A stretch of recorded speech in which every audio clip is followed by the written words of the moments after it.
Hello and welcome to this week's What Were They Thinking? Among the news items we have for you this week is further imaging of the effects of long-term COVID, and particularly focusing on the lungs. Unexpected but possible benefits of the annual influenza vaccine. Idiots using TikTok for medical advice for things that TikTok is not suitable. Naturopaths denying that they should obey or follow any kind of scientific evidence, particularly when it regards the efficacy or purpose of treatments that they're using. A Freedom of Information request revealing that the Pentagon has been considering the concept of deploying space marines. And finally, signs that at some point Mars may have at least been somewhat habitable. The timestamps for these and other news items can be found in the description box below. Let's start with COVID. As most things with COVID have clearly shown, there is a definitive and very clear relationship between severity of infection and how much other complications you are going to experience. Some of these are somewhat more benign. For example, losing your sense of smell. Inconvenient, but overall not a drastic loss, and it will return for the most part. More substantial is issues to do with cardiac arrest, blood clots, fertility, and more. One of the notable functions, or more accurately, loss of function, regards the lungs. Many of those with long-term COVID, or long COVID as often called, have a demonstrable loss in lung capacity. This is more apparent than ever, with imaging techniques that show just how much of a reduction has occurred in the lungs as a result of COVID infection before and after. The images you can see here show there is a huge reduction in just how much room there is available, how many parts of the lung have reduced capacity, destruction of alveolar, the very unit in the lung responsible for gas exchange. This impact is serious. Not only does it explain why there is a huge impact on lung capacity, but more importantly, it shows just why it is that this happens. Things like this demonstrate just how important being vaccinated for COVID-19 can be. The reality is that vaccination has been shown to reduce the impact of COVID in nearly all ways by a huge margin. One of the bigger margins that it has reduced is the severity of infection, and long COVID is generally tied to severity of infection, although not always. On the topic of vaccines and shifting tack to another coronavirus, the influenza vaccine. Annually, a new influenza vaccine is released. This accommodates the new variants of influenza that have risen in the last year or so. That alone is a strong reason to be vaccinated. Not only do you gain the benefit of being vaccinated and protected from influenza, but new research indicates that there is a reduced risk of Alzheimer's. This is a rather tenuous link, so take it with a not insignificant amount of salt. Alzheimer's disease is classified as a neurological disease, and specifically a neurodegenerative disease. It involves the accumulation of proteins within the brain, and these proteins interfere with the function of neurons. One theory surrounding Alzheimer's disease is the possible relationship with exposure to various pathogens, particularly viral and bacterial pathogens. The idea is that through exposure to these pathogens, an inflammatory response is generated, and this somehow contributes to the development of these bundles of protein in the brain. This is where the relationship between the vaccine and a reduction in Alzheimer's disease comes into play. The relative risk reduction is 40%. That means you go from 8.5% of individuals down to 5.1%. Admittedly, a 3.4% reduction to the overall population risk of Alzheimer's is significant. It is a retrospective and correlation study, despite the very large number of individuals involved, about 80,000. This is important because there are things like the possibility that those who are at more risk of developing Alzheimer's are less likely to get the influenza vaccine, changes in diet, lifestyle, geographical location, education levels.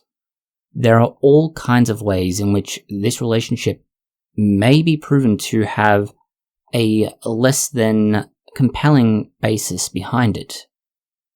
It's a shame that not everybody takes such a critical evaluation of information. The reality is, most information, to some degree, should be looked at and critically analysed, considered as to its veracity, the source, and who is making the claim.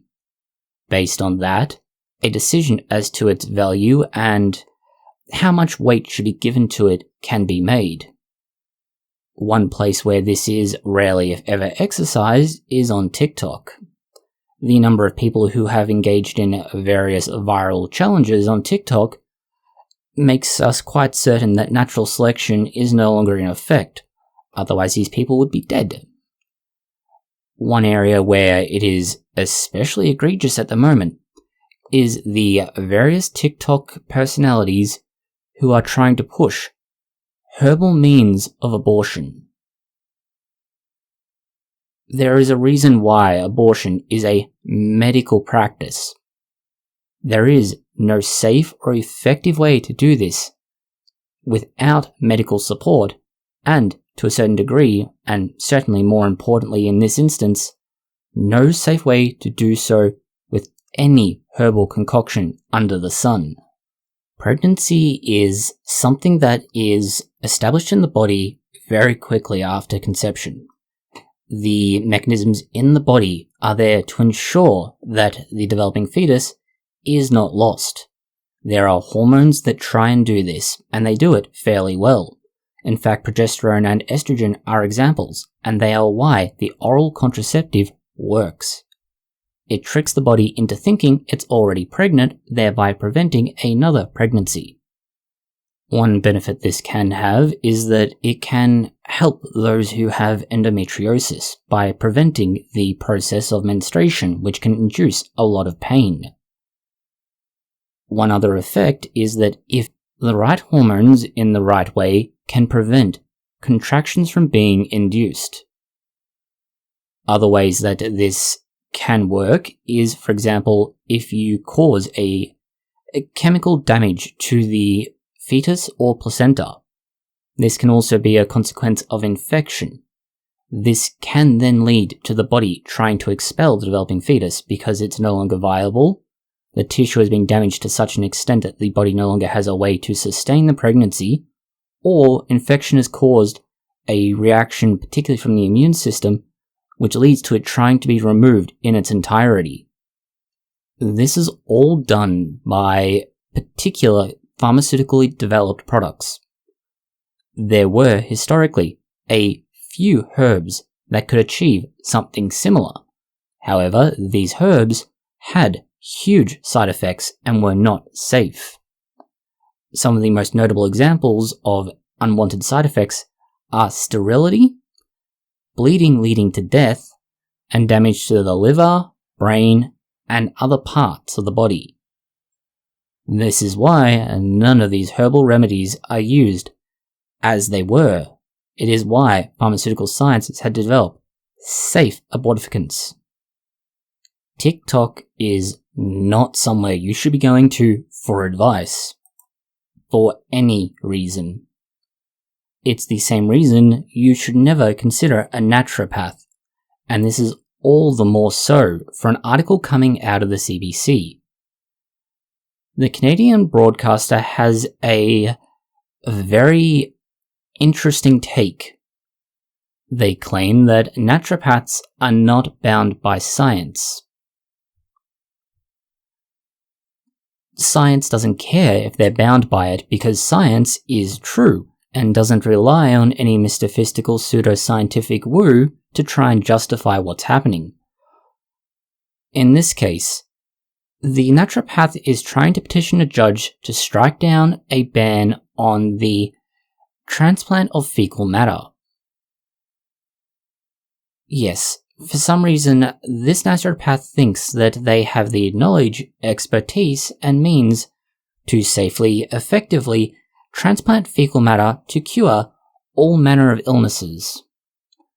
As should be true for anybody who hears of such a panacea, you need to immediately think critically. How on earth can any particular treatment cure all kinds of different conditions with no related cause? In this case, the claim is that the fecal transplant, along with curing other things, has particular effect on autism spectrum disorder in children. Autism spectrum is a very wide gamut.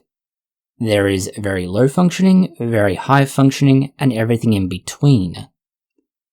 The causes, as have been identified repeatedly in genetic research, appear to be very different for each end of the spectrum, with there obviously being some degree of overlap towards the center. There's also relationships to other pathologies that are similar. No single treatment to date has worked for every particular, nor has it worked for autism as a whole. This means that the entire premise is already very questionable, and why the petition is all the more questionable. That alone is already kind of amazing, but it's how the naturopath in question was stopped from distributing this treatment, so to speak. Somehow, the College of Naturopathic Physicians has actually done something that's effective. They are the ones that banned him from manufacturing, advertising, or selling pills and enemas made from feces. Yes, the naturopathic regulatory body, who epitomized the power of naturopaths through representing the idea that the more dilute something is, like enforcement of rules, the stronger they are. This is where the court case takes a turn for the interesting, beyond the weird things we've seen so far. The argument made was, to quote, "In certain respects, naturopaths may rely on science, but they are not bound by science." That's not how science works. Science is there whether you like it or not, and the evidence exists whether you like it or not. There isn't a body of evidence indicating that transplanting feces will treat autism. There is a strong lack of evidence. Trying to pick and choose what scientific evidence you'll listen to is exactly why naturopathy can never be substantiated nor shown to work in any of its various forms. This is epitomized by another quote in which they are explaining how naturopathy works. Use of anecdotes, use of historical knowledge, and one quote that best summarizes everything. Some say involves magical thinking, and certainly not scientific at its core. The College of Naturopathic Physicians is likely to bring their defense to the court very soon, as the complainant is currently presenting their case. Going from stupid medical news to more worrying and actually scientific medical news. Studies of monkeypox have found that it is evolving at an unexpected and fast rate. This is a unexpected twist, as said. Many viruses tend to have a relatively stable rate of mutation. That is, they tend to have so many mutations in their genome that are corrected for, or the viral particle is destroyed. From those that survive, only so many carry on, and it's known roughly how many genes in each generation will have that change where they then survive. This sort of information is very important when you are looking at the possibility of a new pathogen emerging. For example, COVID-19.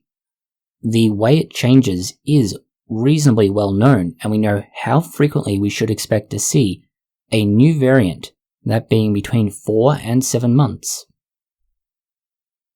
The monkeypox virus that we're seeing spread at the moment, and is currently in 48 countries and about 3,500 people, has 50 mutations that are new. These mutations differ from samples collected from 2018 to 2019. That means between 2020, 2021, and 2022, there were more mutations than they would expect to find. Normally, there would only be 2 or so mutations in the genome each year. That makes it 44 more mutations at the low end than they would expect to see. And this is all the more troubling given that monkeypox is a rare disease. Where research into the monkeypox virus gets slightly into the weeds is how exactly these mutations have occurred, and there are some emerging theories. One is that through regular exposure to humans, and the human immune system specifically, it is possible that the immune system may have effectively forced mutations into the viral genome.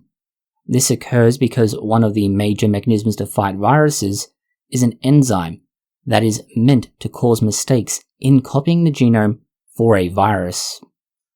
As with most mutations, this is deleterious and the virus will not survive. However, with enough exposure, enough viruses, and enough mutations, something will survive, and it will be able to keep going.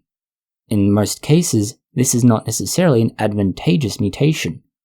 The caveat to that is, when it is successful, it can be very successful. This means the 50 mutations that we currently have could possibly be one of the major explanations as to why it is spreading so much quicker than previously expected, and so unexpectedly. These mutations could be contributing to the increased spread, and that increased spread is caused by mutations that occurred due to the original exposure and the way the immune system tried to deal with the infecting virus. The human body is invariably complex. We still don't know everything there is to know about the human body. Functions for parts of it that we know very well are still being revealed. Things like the spleen, appendix, and even tonsils. This is why examining astronauts, for example, is so very important. They are exposed to an entirely different environment to what anybody else has. One of the noteworthy observations that's been known for quite a long time is that bone density goes down the longer you are in space. This means those on the International Space Station will experience some of the most notable bone density reductions. This is very comparable to those who get older and develop osteoporosis in many ways. Bone density can decrease between 1 to 2% for every month in space. This means somebody who is in space for 6 months will come back with just 12% of their bone density. That kind of loss is the equivalent of a 30-year-old male being a 70-year-old male. Other space-related news is the interesting production of information from a Freedom of Information request sent to the United States Department of Defense. It regarded their interactions with SpaceX and the possible applications of SpaceX craft as a rapid deployment system. This is in many ways very reminiscent of, say, Astartes and drop pods, or at least that might be what many people think. The reality is that if they were to try that with living, breathing human soldiers of today, we would have a nice tin can full of jam that was formerly military personnel. This is more likely to be used for its second purpose, and that is cargo transport across the planet at very high speeds.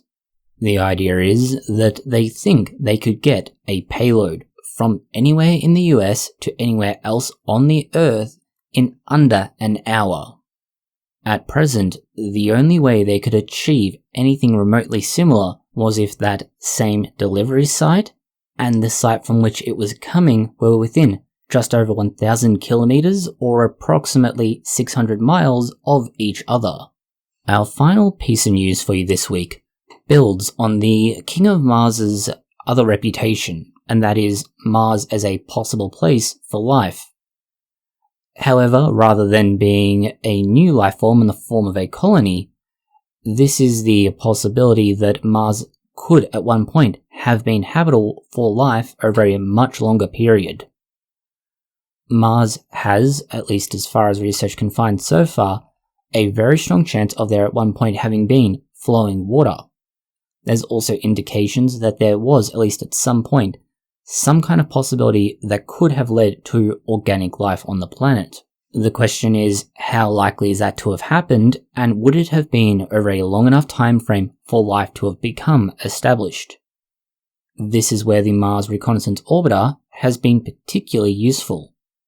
Images taken of Mars by the Reconnaissance Orbiter have indicated that there is a considerable amount of clay-bearing sediment across a number of valleys, basins, and highlands. All of these are heavily cratered. The importance of this is that clay would indicate that there was water presence. Not only that, but the water had a neutral pH. The water had very little water evaporation, and it is possible that the water was flowing to some extent. That establishes most of the requirements for life, but how long could that have been? They believe it was somewhere around the 1.3 billion years. That's a long enough stretch of time for life to have possibly started, died, and created the sedimentation. Further evidence of any kind of life that could have grown from the necessary trifecta, that being water, nutrients, and a stable environment, would need to be sampled directly on site, most likely by a rover if they ever get there. Or, if the King of Mars has his way, humans. That's all the news we have for you this week. Thank you for watching. If you found it interesting, consider liking, sharing, and subscribing. Please post any comments, questions, or suggestions you have below.